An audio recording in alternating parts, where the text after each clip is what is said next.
മറ്റൊരു പ്രധാന വാർത്ത ദേശാഭിമാനി ഇന്നത്തെ പത്രത്തിൽ വളരെ ചെറിയ കോളത്തിൽ കൊടുത്തിരിക്കുന്ന ഒരു വാർത്തയാണ്. ഹൈറിച്ചിൻ്റെ 48 കോടി കൂടി മരവിപ്പിച്ചു എന്ന് പറയുന്നൊരു കാര്യം. അതിൻ്റെ വളരെ ഡീറ്റെയിൽ ആയിട്ടുള്ളൊരു റിപ്പോർട്ട് മാതൃഭൂമിയിലുണ്ടായിരുന്നു. അവർ ഇന്നലത്തെ ദിവസം അത് ഫ്രണ്ട് പേജിൽ കൊടുത്തിട്ടുണ്ടായിരുന്നു. ഹൈറിച്ച് ഉടമകളുടെ 260 കോടി മരവിപ്പിച്ച് ED. ഓൺലൈൻ മൾട്ടി ലെവൽ മാർക്കറ്റിങ്ങിൻ്റെ മറവിൽ 1157 കോടി. 4 അക്ക സംഖ്യ കേട്ടോ. അതിൻ്റെ കൂടെ കോടിയും കൂടി ചേർക്കണം. അത്രയും കോടിയുടെ തട്ടിപ്പ് നടത്തിയ ഹൈറിച്ച് ഉടമകളുടെ 260 കോടി രൂപയുടെ സ്വത്തുക്കൾ ED മരവിപ്പിച്ചു. കമ്പനി പ്രൊമോട്ടേഴ്സും നേതൃനിരയിൽ ഉണ്ടായിരുന്നവരും ക്രിപ്റ്റോ കറൻസി ഇടപാടുകൾ നടത്തിയതായും അന്വേഷണ സംഘം കണ്ടെത്തി. കേസുമായി ബന്ധപ്പെട്ട് കഴിഞ്ഞ ദിവസങ്ങളിൽ കേരളത്തിലും മഹാരാഷ്ട്രയിലും ഛത്തീസ്ഗഡിലുമായി 14 സ്ഥലങ്ങളിൽ റെയ്ഡ് നടത്തി. മൾട്ടി ലെവൽ മാർക്കറ്റിംഗ് അംഗത്വ ഫീസ് ഇനത്തിൽ മാത്രം 1157 കോടി രൂപ തട്ടിയതായിട്ടാണ് കണ്ടെത്തൽ. ആളെ ചേർത്ത് മാത്രം കിട്ടിയതാണ് 1157. ഇനി അതിൽ നിന്ന് അങ്ങോട്ടും ഇങ്ങോട്ടൊക്കെ എന്തൊക്കെ പരിപാടികൾ നടന്നിട്ടുണ്ടാവും. നേരത്തെ ഒരു 212 കോടി മരവിപ്പിച്ചിട്ടുണ്ടായിരുന്നു. ആ മരവിപ്പിക്കലിൻ്റെ കൂടെ 48 കോടിയും കൂടി മരവിപ്പിച്ചു എന്നാണ് ഇന്നലത്തെ മാതൃഭൂമി പത്രത്തിൽ പറയുന്നത്.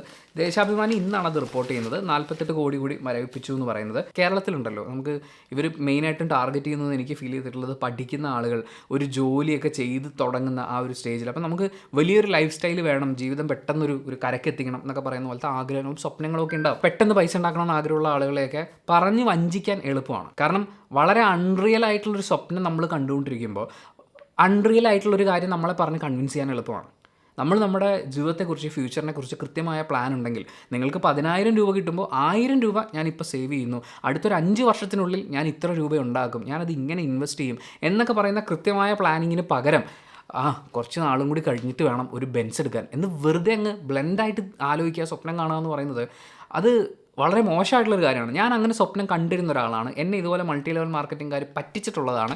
ഞാനും അതിൻ്റെ പുറകെ കുറേ നാൾ നടന്നിട്ടുണ്ട്. എൻ്റെ കാശ് പോയിട്ടുണ്ട്, എൻ്റെ സമയം പോയിട്ടുണ്ട്, എൻ്റെ ആരോഗ്യം പോയിട്ടുണ്ട്, ഒരുപാട് കാര്യങ്ങൾ അതിൽ ഇൻവെസ്റ്റ് ചെയ്യേണ്ടി വന്നിട്ടുണ്ട്. അതുകൊണ്ട് പറയുന്നത് നമ്മൾ അൺറിയൽ ആയിട്ടുള്ള സ്വപ്നങ്ങളും പ്ലാനുകളും വെക്കുന്നതിന് പകരം കൃത്യമായിട്ട് പ്ലാൻ ചെയ്യുക. നിങ്ങൾക്ക് 15,000 രൂപയാണ് ശമ്പളമെങ്കിൽ അതിലൊരു 500 രൂപയോ 1000 രൂപയോ കൃത്യമായി ഇൻവെസ്റ്റ് ചെയ്യുന്ന രീതിയിൽ ബാങ്കിൽ പോയി, വേറെ ഒരുപാട് പേരോട് ചോദിക്കാനൊക്കെയുള്ള കൺഫ്യൂഷനോ അല്ലെങ്കിൽ മടിയോ ഒക്കെ ഉണ്ടെങ്കിൽ നേരെ നിങ്ങളുടെ അടുത്തുള്ള ബാങ്കിൽ പോവുക. ഞാൻ ഇങ്ങനെ ഇൻവെസ്റ്റ് ചെയ്യാൻ ആഗ്രഹിക്കുകയാണ്, ഞാൻ എന്താണ് ചെയ്യേണ്ടത്? RD ആണോ ഇടേണ്ടത്? SIP ആണോ ഇടേണ്ടത്? അതോ ഇൻഷുറൻസ് കാര്യങ്ങളിലാണോ? എന്ത് ട്രാക്കിലാണ് ഞാൻ എൻ്റെ പൈസ ഇൻവെസ്റ്റ് ചെയ്യേണ്ടത്? ഞാൻ സേഫ് ആയിരിക്കാൻ അടുത്തൊരു 5-6 വർഷത്തേക്ക് എൻ്റെ ഫാമിലിയും അതുപോലെ എന്നെ ഡിപ്പെൻഡ് ചെയ്ത് നിൽക്കുന്ന ആളുകൾക്കൊക്കെ സാമ്പത്തികമായി വലിയ ബുദ്ധിമുട്ടുകൾ ഉണ്ടാവാത്ത രീതിയിൽ മുന്നോട്ട് പോകാൻ എന്തൊക്കെയാണ് ഞാൻ ചെയ്യേണ്ടത് എന്ന് മനസ്സിലാക്കി പ്ലാൻ ചെയ്ത് ഇൻവെസ്റ്റ് ചെയ്യുക എന്നുള്ളത് വളരെ വളരെ പ്രധാനമാണ്. അതിൽ നമ്മൾ പെട്ടെന്നൊന്നും ചിലപ്പോൾ കോടീശ്വരനോ കാശുകാരനോ ഒന്നും ആവില്ല. നമ്മുടെ ഈ വീഡിയോയുടെ ലെങ്ത് ഒരുപാട് ആക്കാതിരിക്കാൻ വേണ്ടി 2 കാര്യം പറയാം. ഒന്നാമത്തെ കാര്യം, ഏറ്റവും ആദ്യം ഒരു ഹെൽത്ത് ഇൻഷുറൻസ് എടുക്കുക, മറ്റൊരു ലൈഫ് ഇൻഷുറൻസ് എടുക്കുക. ഹെൽത്ത് ഇൻഷുറൻസ് എന്ന് പറഞ്ഞാൽ നമ്മളെല്ലാവരും കയ്യിൽ കാശില്ലാത്ത ദരിദ്രരായി വേറൊരാളുടെ മുമ്പിൽ കൈ നീട്ടേണ്ട സാഹചര്യത്തിലേക്ക് പെട്ടെന്ന് വരാൻ സാധ്യതയുള്ള ഒരു പ്രധാന ഘടകമാണ് ആശുപത്രി കയറി ഇറങ്ങൽ.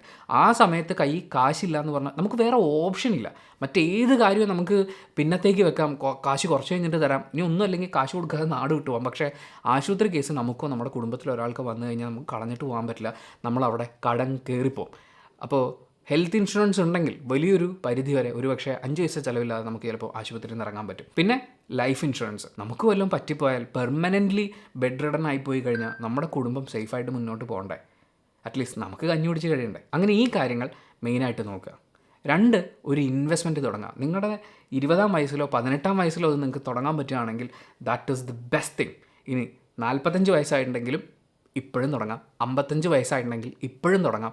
ഒരു ഇൻവെസ്റ്റ്മെൻറ്റ് സ്കീം നമ്മുടെ കയ്യിൽ എപ്പോഴും വേണം. അത് ഏറ്റവും സേഫായിട്ടുള്ളൊരു രീതി, നമുക്ക് കിട്ടുന്ന കാശിനും നമ്മൾ ചിലവാക്കുന്ന രീതിക്കും നമുക്ക് മാറ്റിവെക്കാൻ പറ്റുന്ന പൈസയ്ക്കും അനുസരിച്ച് നല്ലൊരാളോട് അന്വേഷിക്കാവുന്നതാണ്. ഒരുപാട് യൂട്യൂബ് ചാനലുകളുണ്ട് മലയാളത്തിൽ. അതിൽ ക്വാളിഫൈഡ് ആയിട്ടുള്ള ആളുകളുടെ, ഈ ഒരു മേഖലയിൽ പ്രാവീണ്യമുള്ള ആളുകളുടെ, അതാണ് ഞാൻ പറയുന്നത്, അങ്ങനെയുള്ള ആളുകളെയൊക്കെ ഫോളോ ചെയ്തിട്ട് ആ കാര്യങ്ങൾ തീരുമാനിക്കുക. അല്ലാതെ ഇതുപോലെയുള്ള മൾട്ടി ലെവൽ മാർക്കറ്റിങ്ങിനൊക്കെ കാശ് കൊണ്ട് കൊടുത്തു കഴിഞ്ഞാൽ അവസാനം കുത്തുവാളെടുത്ത് പോകും.